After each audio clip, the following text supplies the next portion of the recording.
Glória a Jesus. Hoje é segunda-feira, 15 de setembro de 2025. São 9h04 da noite.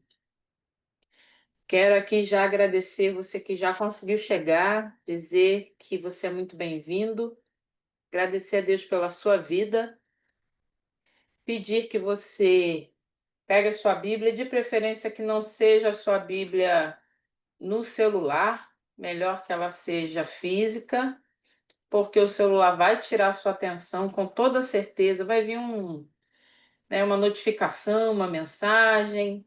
Se for algo urgente, alguém vai te ligar. Mas em nome de Jesus não vai acontecer nada urgente agora, amém? Então pega a sua Bíblia, seu caderno, sua caneta, suas anotações e vamos lá. Glória a Jesus. Gente, estamos vivendo tempos assim difíceis, mas a palavra do Senhor nos avisou. E agora, bem perto da gente começar, o Senhor me trouxe à memória, antes da gente iniciar, Salmo 46. Eu queria deixar para nós, nesse tempo difícil, em que a igreja está vivendo, em que a humanidade está vivendo por causa do pecado. Gente, lembre-se que tudo é o pecado que habita em nós. Tudo é por causa do pecado. Irmã, mas e o diabo? Ele usa o pecado, né? Ele usa as situações, o diabo ele é acusador, ele é mentiroso, ele fica ao derredor e fica usando situações para nos tentar.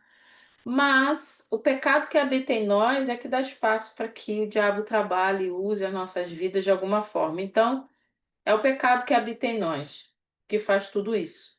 Então, Salmo 46, eu quero deixar para o nosso coração. Não é o livro que nós estamos estudando, nós estamos estudando Juízes, mas eu quero ler, ele não é grande, eu gostaria que, se você puder acompanhar na sua Bíblia, o Salmo 46 diz assim: Deus é o nosso refúgio e nossa fortaleza, auxílio sempre presente na adversidade. Por isso, não temeremos, ainda que a terra trema e os montes afundem no coração do mar. Ainda que estrondem as suas águas turbulentas e os montes sejam sacudidos pela sua fúria. Há um rio cujos canais alegram a cidade de Deus, o santo lugar onde habita o Altíssimo. Deus nela está, não será abalada. Deus vem em seu auxílio desde o romper da manhã. Nações se agitam, reinos se abalam. Ele ergue a voz e a terra se derrete. O Senhor dos exércitos está conosco. O Deus de Jacó é a nossa torre segura. Venham, vejam as obras do Senhor, seus feitos estarrecedores na terra. Ele dá fim às guerras até os confins da terra. Quebra o arco e despedaça a lança. Destrói os escudos com fogo. Parem de lutar. Saibam que eu sou Deus. Serei exaltado entre as nações, serei exaltado na terra. O Senhor dos exércitos está conosco. O Deus de Jacó é a nossa torre segura. Esse salmo fala para a gente parar de lutar nas nossas forças. É isso que esse salmo quer dizer. Se o Senhor falar, o Senhor fizer, diz aqui o salmo que a terra se derrete. O Senhor dos exércitos está conosco, o Deus de Jacó é a nossa torre segura. Então a terra se derrete diante da voz do Senhor. Então não temas. Pare de fazer com as suas próprias forças. Pare de usar o seu próprio esforço. É o Senhor que dá a vitória, é o Senhor que vence as guerras. Amém? Quero convidar você a orar. Vamos orar? Senhor, nesta noite nós agradecemos a Ti pela Tua presença, por esta palavra que o Senhor já nos dá logo no começo. O Senhor é Deus Todo-Poderoso, a terra se derrete diante de Ti. Senhor, todos os reinos se abalam diante da Tua presença. Não há ninguém tão forte e poderoso como o Senhor, o que possa te destruir. E o nosso coração, Senhor, se conforta com a Tua palavra. Pai, eu lhe peço que o Espírito Santo nesta noite visite cada um de nós, os que estão agora e os que vão ouvir depois, eu lhe peço, Senhor, traz a segurança da tua palavra verdadeira, que o Senhor não perdeu o controle das coisas, tudo está debaixo do teu controle, o Senhor ainda cuida de todas as coisas, o Senhor ainda é bom e a sua bondade dura para sempre. Ajuda-nos, Senhor, a entender e absorver o que o Senhor tem a nos ensinar nesta noite na tua palavra. Te louvamos no nome de Jesus. Amém. Glória a Deus. Nós estamos em Juízes.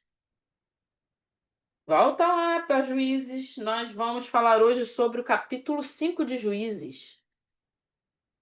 O capítulo 5 de Juízes, eu até pensei assim, Jesus, me ajuda, como é que a gente vai estudar o capítulo 5 de Juízes? Se o capítulo 5 é o capítulo 4 de novo.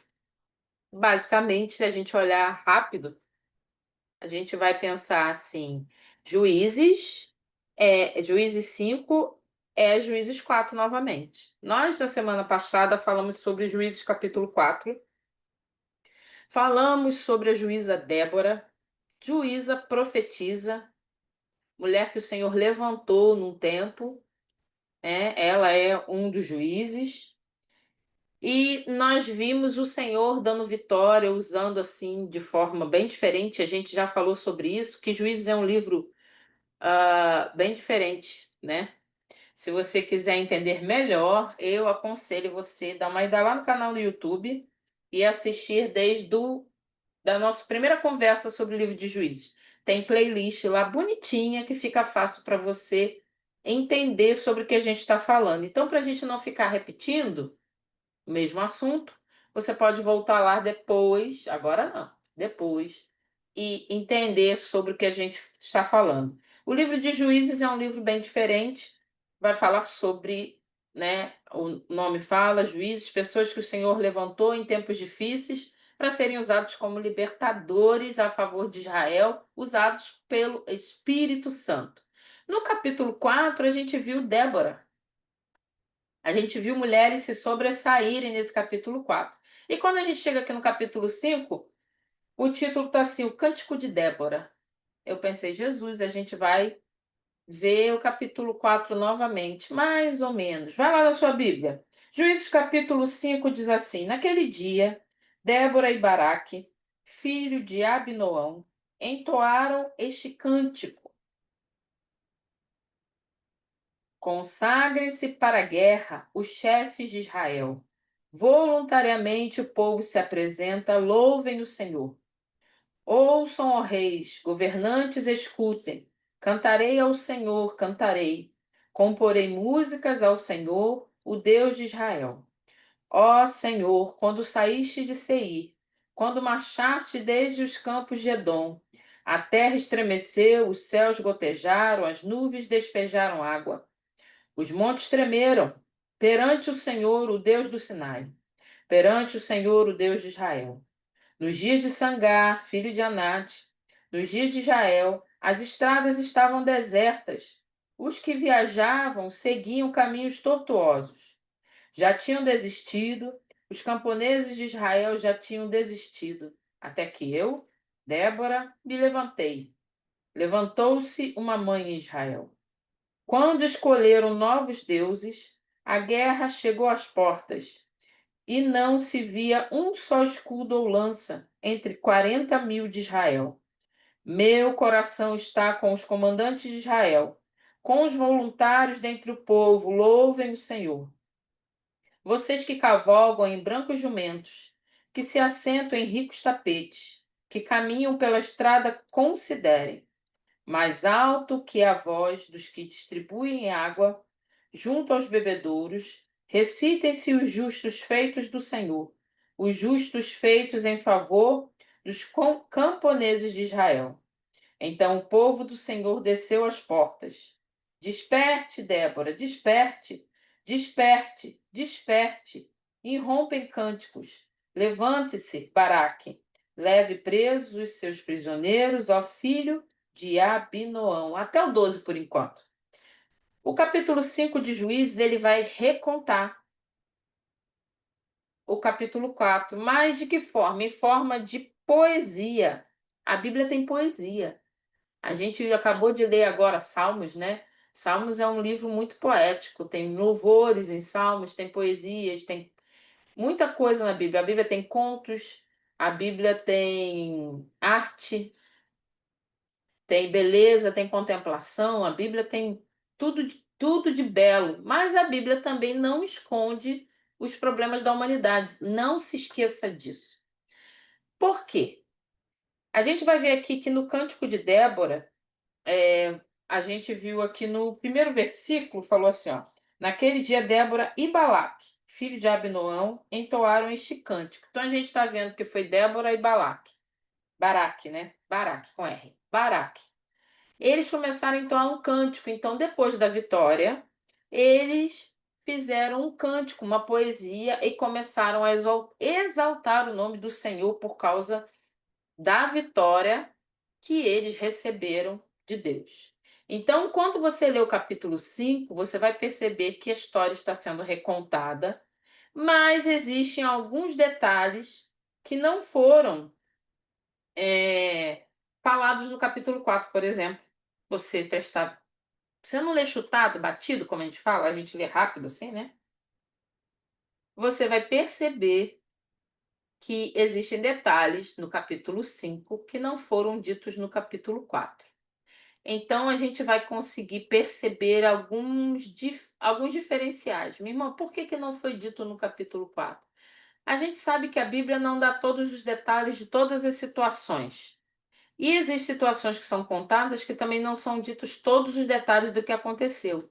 Então a gente vê que na hora que Baraque e Débora entoam esse cântico, essa poesia, esse cântico em forma de poesia, eles colocam algumas informações que a gente não viu no capítulo anterior.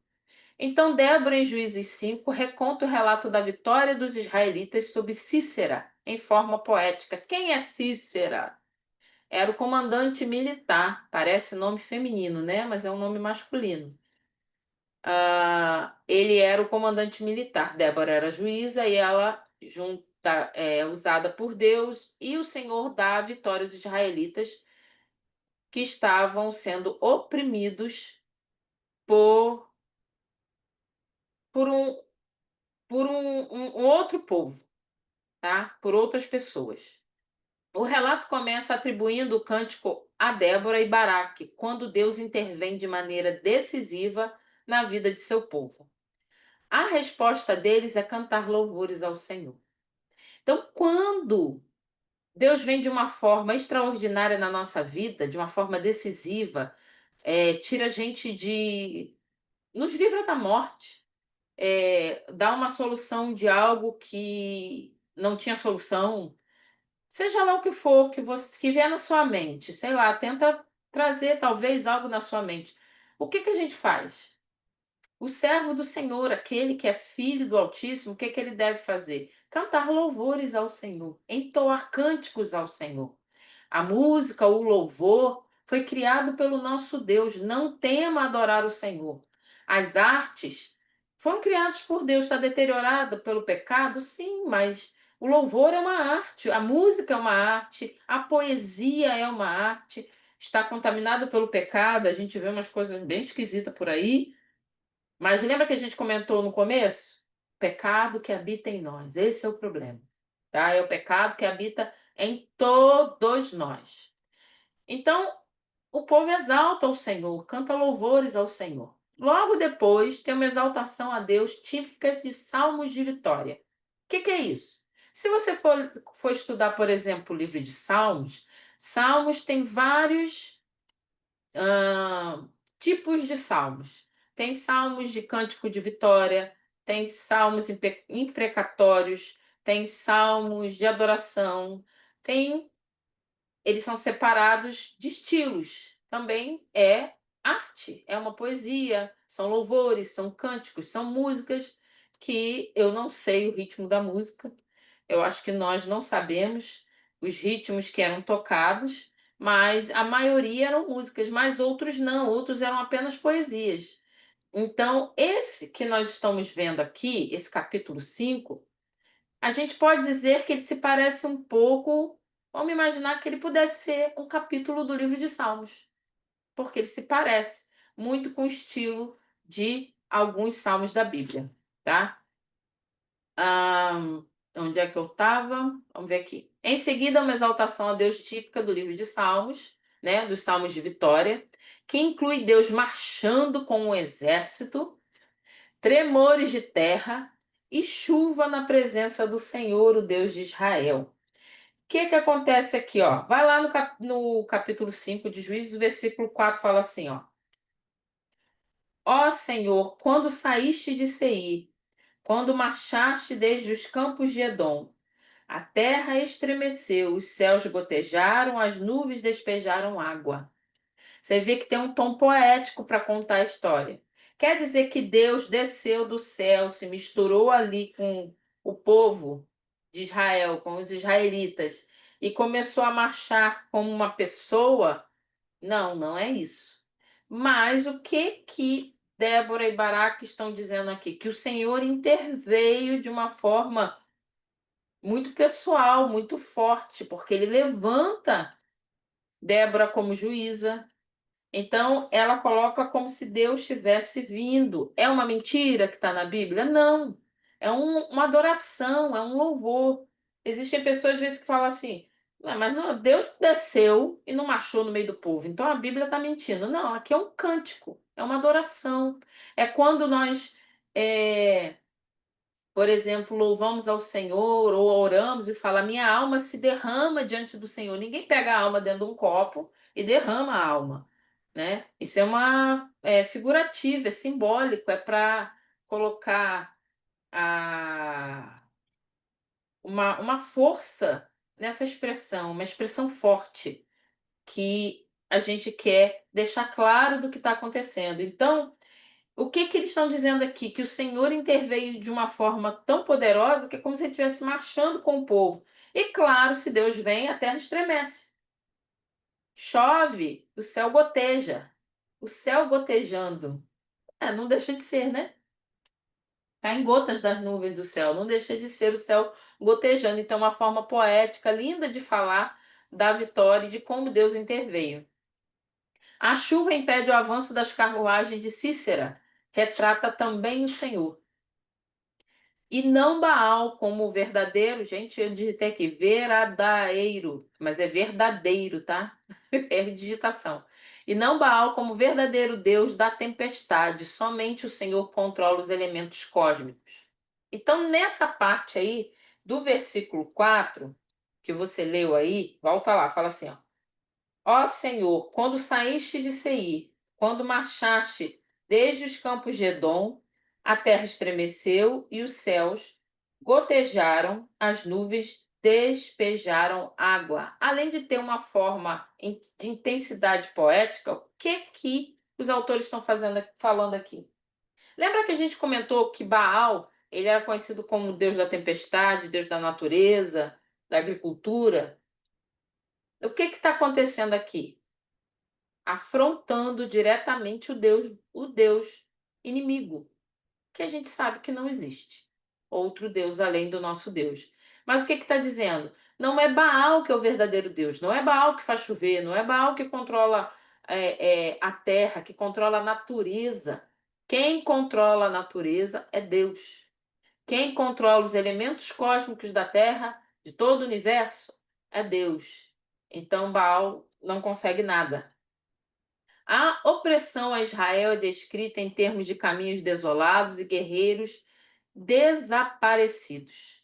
As pessoas não podiam usar as rotas principais e viam-se obrigadas a mover-se por caminhos tortuosos a fim de não se tornarem vítima dos opressores. A vida ficou tão difícil que os camponeses já haviam desistido. Somente quando Débora se levantou é que as coisas começaram a mudar. O que está dizendo aqui? Fala que o povo de Deus Israel estava sendo tão oprimido, que não tinha por onde caminhar, os guerreiros já não tinham mais, as pessoas não podiam ir e vir, as principais rotas, que a gente sabe que todo lugar precisa de rotas principais para poder transportar alimentos, para transportar pessoas. Se a gente fechar as rotas principais de uma cidade, a gente isola ela, né? Então as pessoas não conseguiam se mover, ir e vir, estavam sofrendo demais. O que que acontece? Se tornam vítimas daqueles que oprimiam eles. Ficaram numa situação tão difícil que quem é camponês tinha desistido de continuar. Aí o que que eles fazem? Eles vão chamar por Débora. Eles falam aqui, ó. Deixa eu encontrar. No versículo 12. Desperte, Débora, desperte, desperte, desperte. E rompa em cânticos. Levante-se, Baraque. Leve presos os seus prisioneiros, ó filho de Abinoão. Como se o povo clamasse. Débora, faça alguma coisa. Lembrando que Débora era juíza. Eu penso que Débora vivia em oração, porque ela era aquela que o povo levava situações para ela ajudar a resolver, lembra? Como juíza, ela advogava situações do povo. Então, com certeza, Débora clamava ao Senhor, orava ao Senhor pelo socorro, para que o Senhor viesse em favor do povo. Lembra que quando a gente clama, ainda que em pecado, o Senhor, na sua infinita misericórdia, nos socorre. A gente já falou que o livro de Juízes acontece isso demais. É um ciclo. O povo peca entre opressão e clama por socorro desesperadamente, mesmo em pecado, o Senhor, na sua infinita misericórdia, vem e socorre. E a gente viu aqui que o povo estava em pecado e mesmo assim o Senhor veio e socorreu. Nesse versículo 12 que a gente leu, o clamor é por um libertador. É interessante é que o Senhor usa Débora. Os militares da tribo de Israel vêm até Débora, pedem que ela entoie uma canção e leve cativo seus prisioneiros. Segue aí na sua Bíblia, versículo 13. Então desceram os restantes e foram aos nobres. O povo do Senhor veio a mim contra os poderosos. Alguns vieram de Efraim, das raízes de Amaleque. Benjamim estava com o povo que seguiu você. De Maquir desceram comandantes, de Zebulon os que levam a vara de oficial. Os líderes de Isacar estavam com Débora. Sim, Isacar também estava com Baraque. Apresentando-se após ele até o vale, nas divisões de Ruben houve muita inquietação. Por que vocês permaneceram entre as fogueiras a ouvir o balido dos rebanhos? Nas divisões de Ruben houve muita indecisão. Gileade permaneceu do outro lado do Jordão, e Dan, por que se deteve junto aos navios? Assé permaneceu no litoral e as suas enseadas ficou. O povo de Zebulon arriscou a vida, como fez Naftali, nas altas regiões do campo. Esse pedaço aqui, quero lembrar que quando a gente, na segunda-feira passada, nós falamos que só duas tribos vieram lutar. Foram, se eu não me engano, 10.000 pessoas, né? 10.000 para lutar contra os inimigos. Esse detalhe que a gente leu aqui não é falado no capítulo anterior, por exemplo, que diz aqui, olha, no versículo 16: Por que vocês permaneceram entre as fogueiras a ouvir o balido dos rebanhos? Nas divisões de Ruben houve muita indecisão. Gileade permaneceu do outro lado do Jordão e Dan, por que se deteve junto aos navios? O que está falando aqui? Que as outras tribos não se uniram para ajudar. Nesse cântico aqui, Débora e Baraque falam sobre os líderes de Isacar que ajudaram Baraque. Falam, lembrando que Isacar é uma tribo, tá? Falam aqui que Ruben ficou inquieto, permaneceu longe. Quando ouviu o barulho dos rebanhos, ouviu a movimentação do povo, não se uniu para lutar. O detalhe que a gente vê aqui no versículo 17: Gileade permaneceu do outro lado do Jordão, quer dizer, cada um ficou na sua. Só Zebulon e Naftali que foram. O que que a gente verifica nisso? Que eles não estavam unidos como eram unidos na época de Josué. Lembra que quando foram tomar Jericó, eles iam juntos? Quando foram tomar Ai, eles iam juntos? O Senhor dizia: Eu dei herança para vocês, vocês têm que tomar posse dessa herança.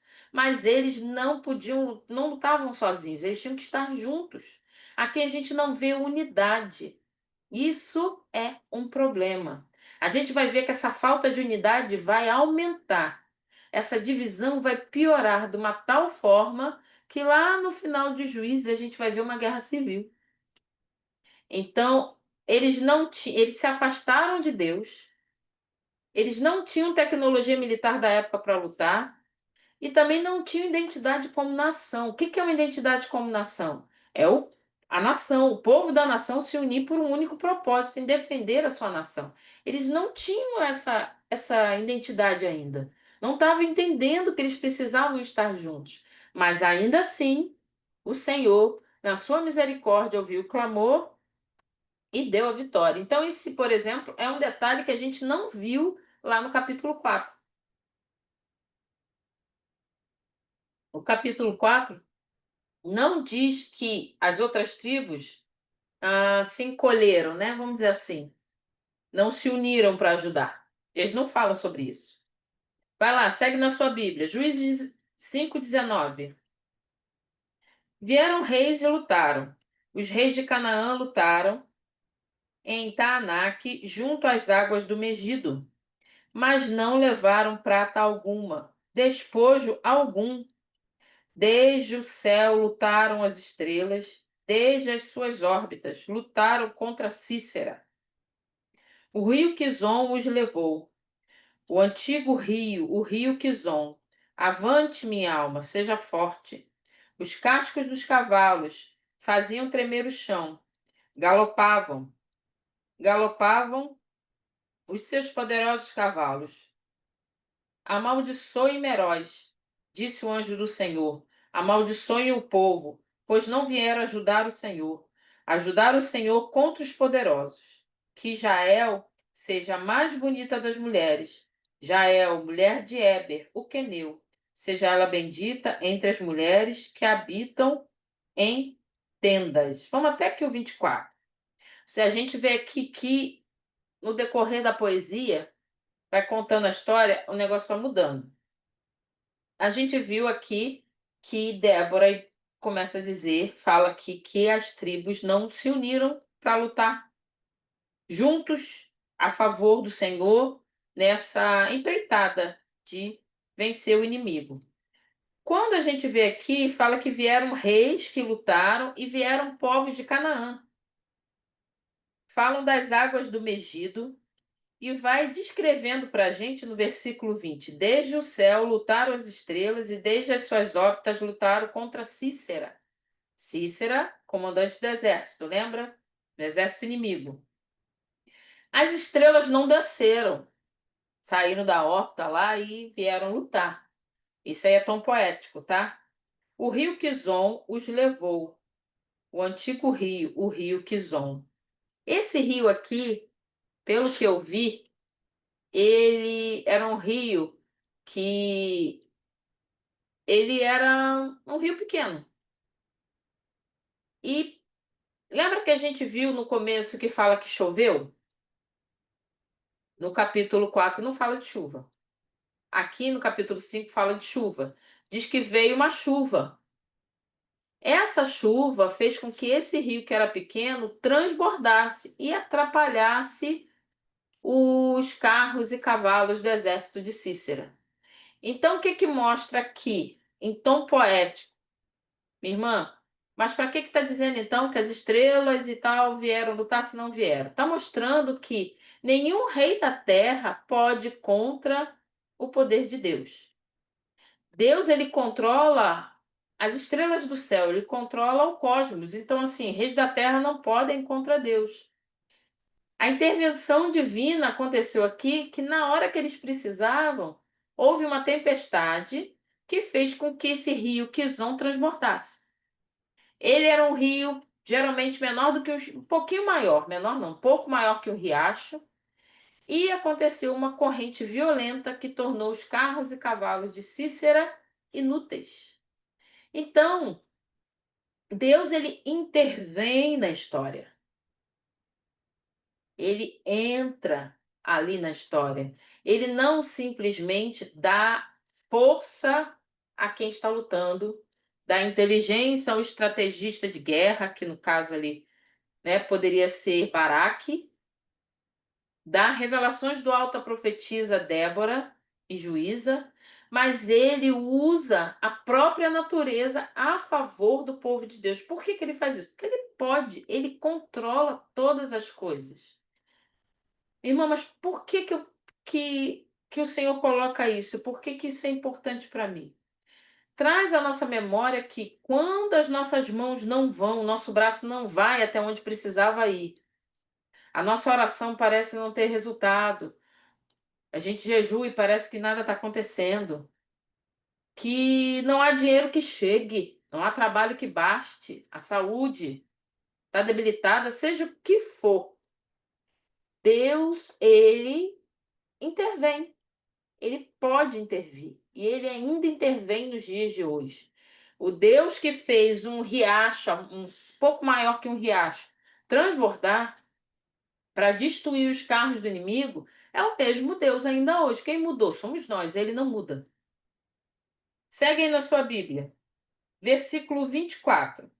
Que Jael seja a mais bendita das mulheres. Jael, mulher de Éber, o queneu, seja ela bendita entre as mulheres que habitam em tendas. Quem é Jael? Jael foi a mulher que matou o inimigo, lembra?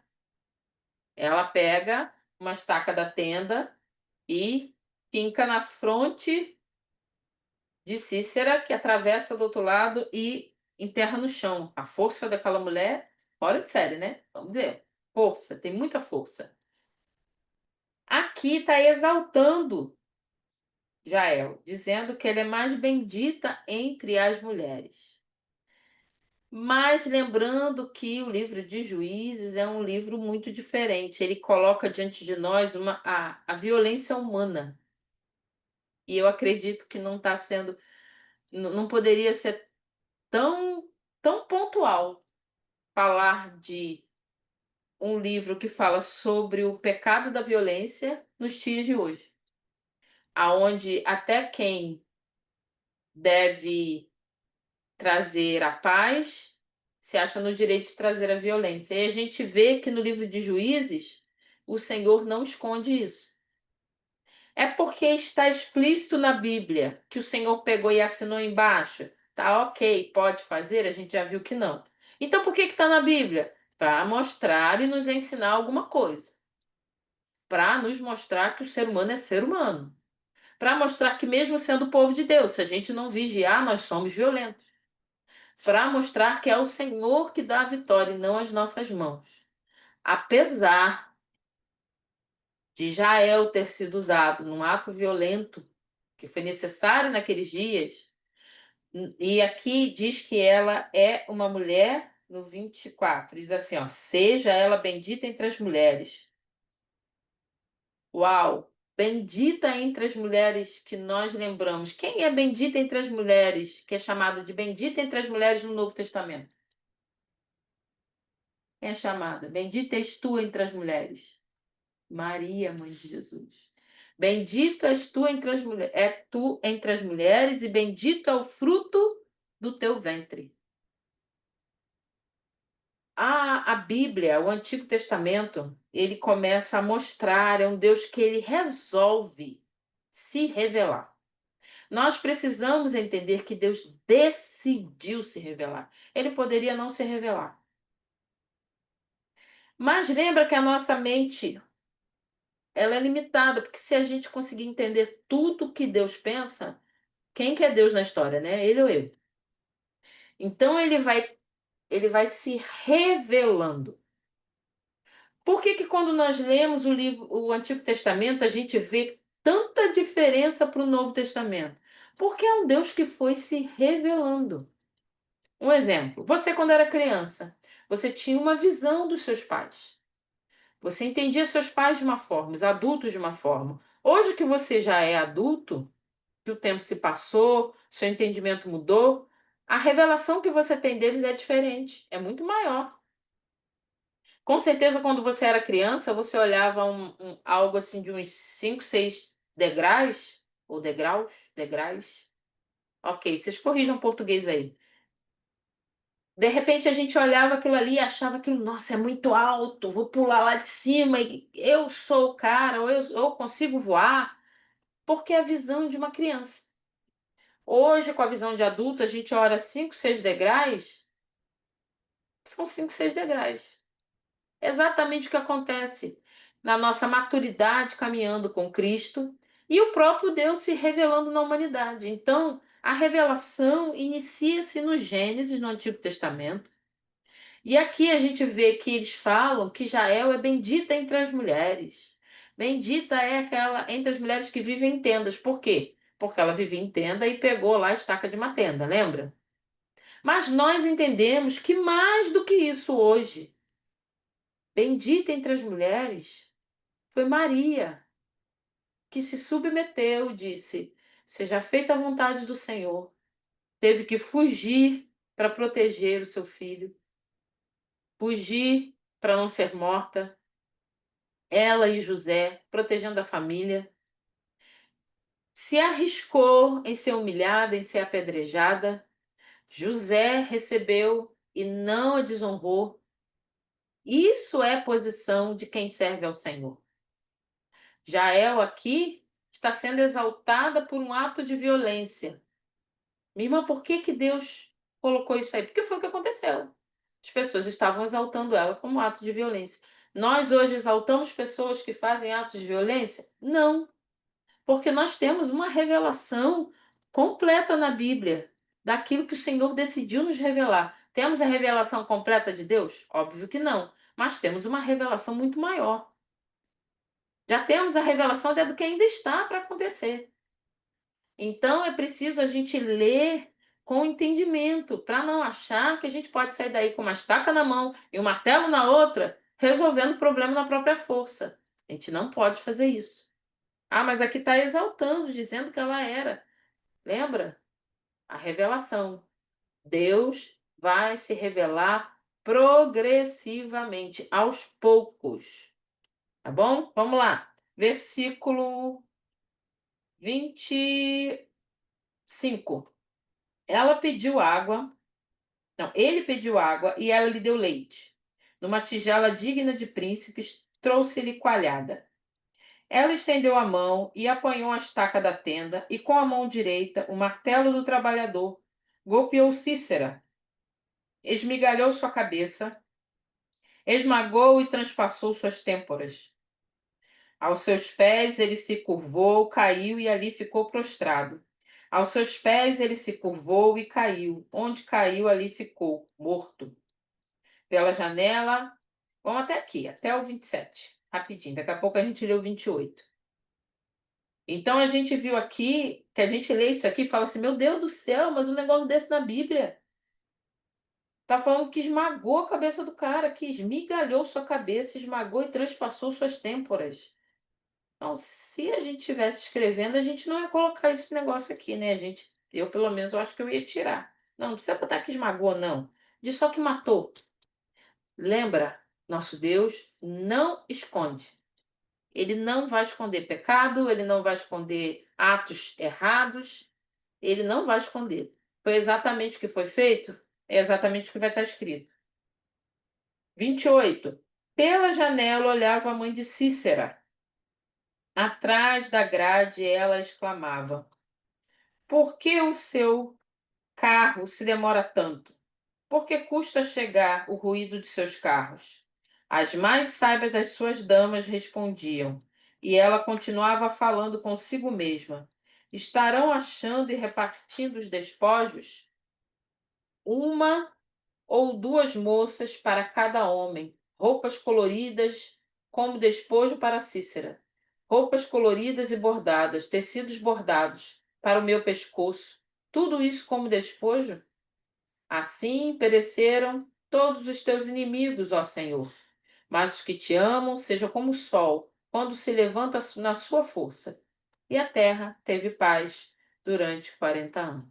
Eu não sei vocês, mas eu vou lendo assim, e matou, e arrebentou, e esmagou a cabeça, e fez não sei o que. Aí depois chega e pensa, e a terra teve paz, e tá tudo bem.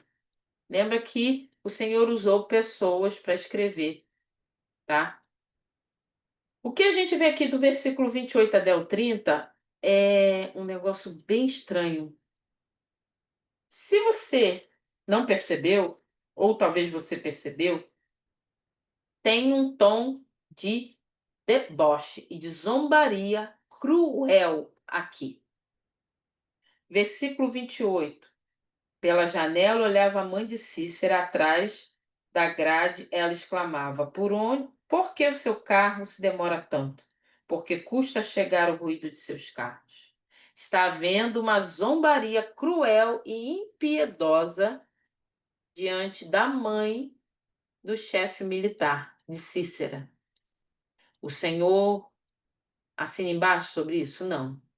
Está escrito aqui porque houve um tipo de zombaria terrível.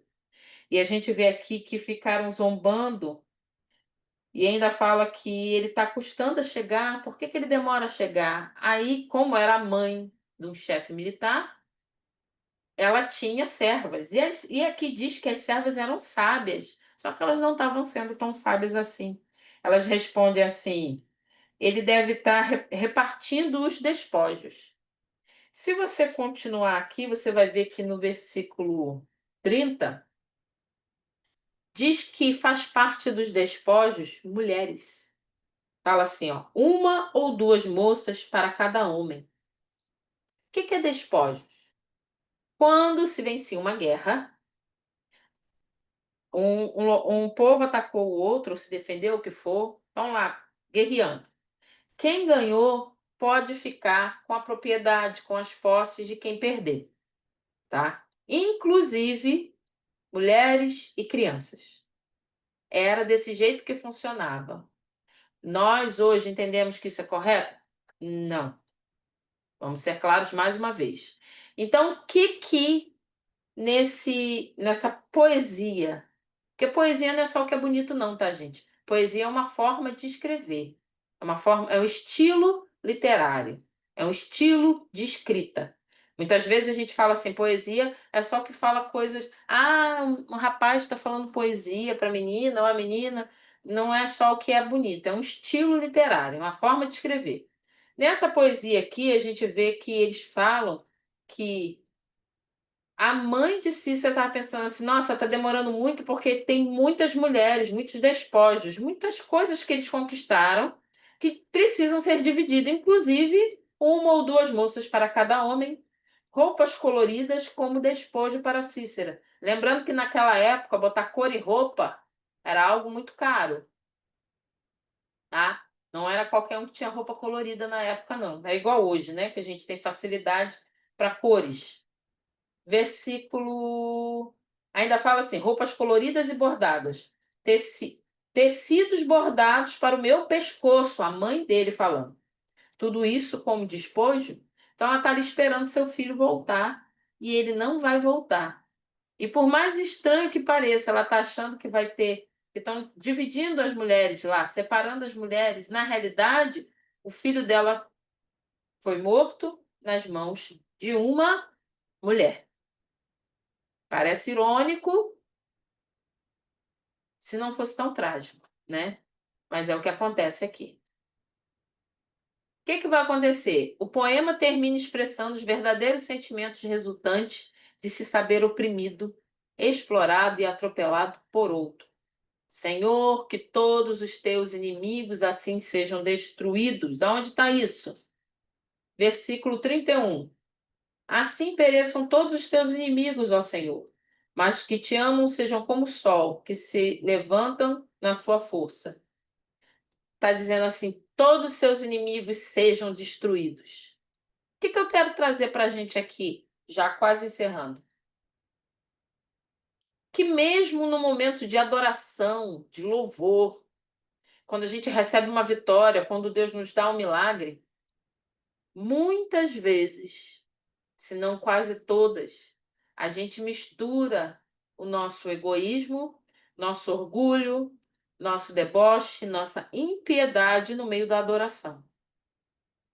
A gente viu que o comecinho do capítulo 5 falou assim: naquele dia Débora e Baraque, filho de Abinoão, entoaram este cântico. E a gente falou que quando fala de cântico, a gente disse que é adoração e louvor ao Senhor. Mas no meio desse louvor, a gente viu citar detalhes de crueldade, de vingança, de zombaria e de impiedade. E ainda diz assim: todos que são inimigos do Senhor sejam destruídos. Minha irmã, como que pode?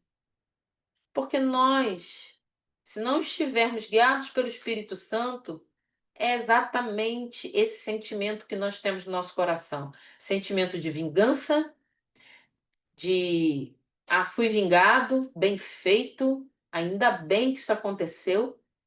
É assim mesmo que tem que ser. Todo mundo que é contra o Senhor tem que ser destruído, tem que morrer dessa forma. No meio, você já para pensar só um pouco.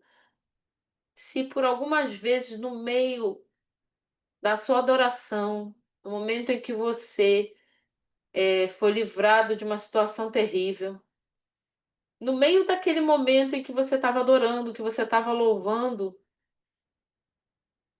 você e eu, nós não misturamos a adoração, o agradecimento com orgulho, com desejo de morte, com impiedade, com vingança, com zombaria ou deboche, com desejo cruel do nosso coração. Quantas vezes a gente começa numa adoração, num agradecimento de um livramento, exaltando o nome do Senhor e coloca no meio da adoração os nossos piores sentimentos. Uma oração, uma adoração almática. Eu era vítima, é isso mesmo, eu fui vingado. Obrigado, Senhor, pela vingança. Não é desse jeito que nós devemos nos comportar e agir. Hoje a gente precisa entender o seguinte: primeiro, lembre-se que o livro de Juízes é um livro diferente do que a gente está acostumado a estudar. Depois, Deus não compactua com vingança, zombaria, crueldade e impiedade. Então, por que está na Bíblia? Porque será, né? Que Deus não esconde. Mesmo no meio de uma adoração que inicia exaltando, e ele veio a nosso favor, moveu os céus e terra, e as estrelas, e ele é Senhor, e ele é isso, aí no meio da adoração, e sim, que todos os seus inimigos sejam destruídos, e sim, o Senhor veio e me vingou. Por que que ele não tirou? Porque é assim que nós somos. Se não nos arrependemos dos nossos pecados, se não nos permitirmos sermos guiados pelo Espírito Santo, a gente vai misturar santo com profano. A gente vai adorar a Deus e no meio da adoração a gente vai querer que o outro morra, ao invés que a salvação chegue nele, como chegou na nossa vida. Verdadeiro cristão, verdadeiro servo do Senhor Jesus, não age dessa forma. Minha irmã, mas o sentimento veio dentro de mim de uma forma que eu não pude impedir que chegasse dentro de mim. Peça perdão. Senhor, eu me arrependo. Me ajude. Não quero ser assim. Não verbalize. Mas eu senti e vou verbalizar outra coisa. Eu estou sendo hipócrita, estou sendo mentiroso. Não! Você está doutrinando a sua mente a ser uma mente como a mente de Cristo. Mas no fundo não era isso que eu estava sentindo e eu disse outra coisa, porque os seus ouvidos precisam ouvir o que a sua mente está comandando ao seu sentimento. Lembra que quem tem a fé em Cristo não é levado por sentimento? Nós somos levados pela decisão de servir a Cristo. Então a gente não pode agir desse jeito. Vai lá em Mateus, capítulo 5.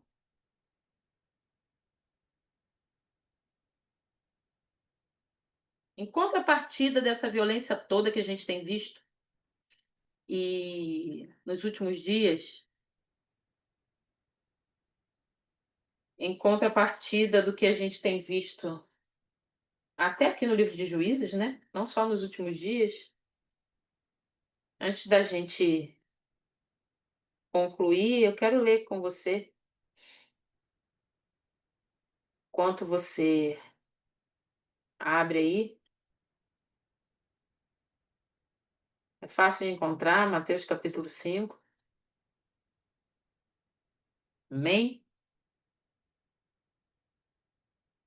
Minha irmã, então, o que que Jesus fala para ser feito? Na hora que uma situação dessa o Senhor vem e me livra, como que eu devo agir? O que que o Senhor Jesus aprova? Mateus 5, do versículo 3 em diante, isso são palavras de Jesus. Não foi Débora, não é repetindo palavras de Débora ou de Baraque, não é palavras de Josué, não são palavras de outros profetas, Ezequiel, Isaías ou até de João Batista, não. É o próprio Jesus falando, não é nenhum apóstolo falando, apesar, né, de estar nos evangelhos, não é nenhum apóstolo que está falando. O próprio Jesus diz assim, versículo 3 do capítulo 5 de Mateus: Bem-aventurados pobres em espírito, pois deles é o reino dos céus. Bem-aventurados os que choram, pois serão consolados. Bem-aventurados os humildes, pois eles receberão a terra por herança. Bem-aventurados que têm fome e sede de justiça, pois serão satisfeitos. Bem-aventurados os misericordiosos, pois obterão misericórdia. Bem-aventurados os puros de coração, pois verão a Deus. Bem-aventurados os pacificadores, pois serão chamados filhos de Deus. Bem-aventurados os perseguidos por causa da justiça, pois deles é o reino dos céus. Bem-aventurados serão vocês quando por minha causa os insultarem, os perseguirem e levantarem todo tipo de calúnia contra vocês. Alegrem-se e regozijem-se, porque grande é a sua recompensa nos céus, pois da mesma forma perseguiram os profetas que viveram antes de vocês. Amém? Eu acho que a gente não precisa dizer mais nada. Na dúvida, vá para a Bíblia. Uma situação de afronta, vai lá em Mateus 5. Fui perseguido? Qual que eu tenho que fazer? Vai para Mateus 5. Estou sendo perseguido por causa do Senhor Jesus em tempos difíceis? Vai para Mateus 5. Estou chorando, estou sofrendo? Vai para Mateus 5. Como que eu vou agir com aquele que age de forma totalmente violenta ou errada contra mim? Com misericórdia. Porque o versículo 7 fala assim: Bem-aventurados os misericordiosos, pois obterão misericórdia. Só vai ter misericórdia quem for misericordioso. E nós precisamos de misericórdia. Nós precisamos obter a misericórdia do Senhor. A misericórdia do Senhor é a causa de não sermos consumidos. Se a misericórdia do Senhor se estancar, nós seremos consumidos. É hora de nós nos levantarmos em misericórdia, em amor, em humildade, em perseverança na palavra. E no final de tudo, a gente precisa se alegrar e se regozijar, porque nós teremos os céus por herança. Só assim nós teremos o céu por herança. Os pobres de espírito, pois deles é o reino dos céus. Os que choram, porque serão consolados. Não dá para ser consolado se a gente não chorar. Amém? Glória a Deus. Louvado seja o nome do Senhor. Aleluia. Vamos orar? Eu quero aqui, enquanto você se prepara para orar, já agradecer a Ana, a diaconisa Célia, a diaconisa Dineia, a Helenice, a Elisete. Glória a Deus, tem um iPhone aqui. Ah, eu não sei quem é. Lani. Ah, deve ser. Será que é a Neuza, gente? Às vezes eu vejo o rostinho dela. Talvez seja. Ah, ou é a Vanessa, acho que é a Vanessa. Janaína, irmã Vera. Otávio, glória a Deus. O Pedro, meu filho. Missionária Teresa e o presbítero Dionis.